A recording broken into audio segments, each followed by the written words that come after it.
harapan saya dan juga tim Malaysia, sudah tentunya kami akan melakukan yang terbaik. Dan kami berharap agar timing ataupun kejohanan kali ini dapat memperbaiki catatan sebelum ni.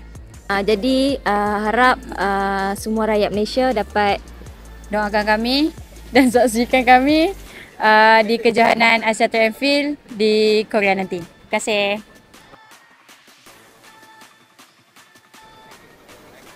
Harapan pertandingan ini ialah melakukan personal best yang baru, especially compared dengan prestasi saya yang dilakukan masa di Jepun. So kalau saya dapat top 5, itu bonus lah, and it will take a miracle untuk saya buat podium. Tapi kalau betul-betul masuk podium, dan saya akan amat bersyukur atas kejayaan tersebut. Harapan hanya masuk final. Kalau dapat medal, bonus.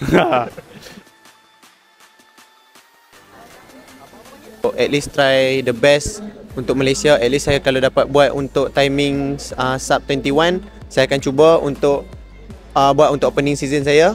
So yang ni akan jadi first experience saya dalam game senior. Untuk saya akan ke SEA Games nanti, ini sebagai platform yang baik untuk saya bina confidence saya.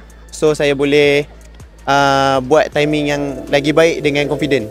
Kami akan buat yang terbaik untuk Malaysia. InsyaAllah kalau ada rezeki, kita orang pulang dengan kejayaan. Tapi apa-apa pun, doakan untuk kita orang tim kuartet Malaysia untuk berjaya di Korea ATF yang akan datang nanti.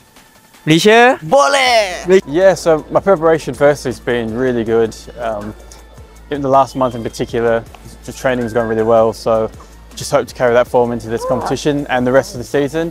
And yeah, my hope for this competition is just a PB really, and just mix it up with the best in Asia, and hopefully that leads me to really fantastic things. Malaysia! Malaysia!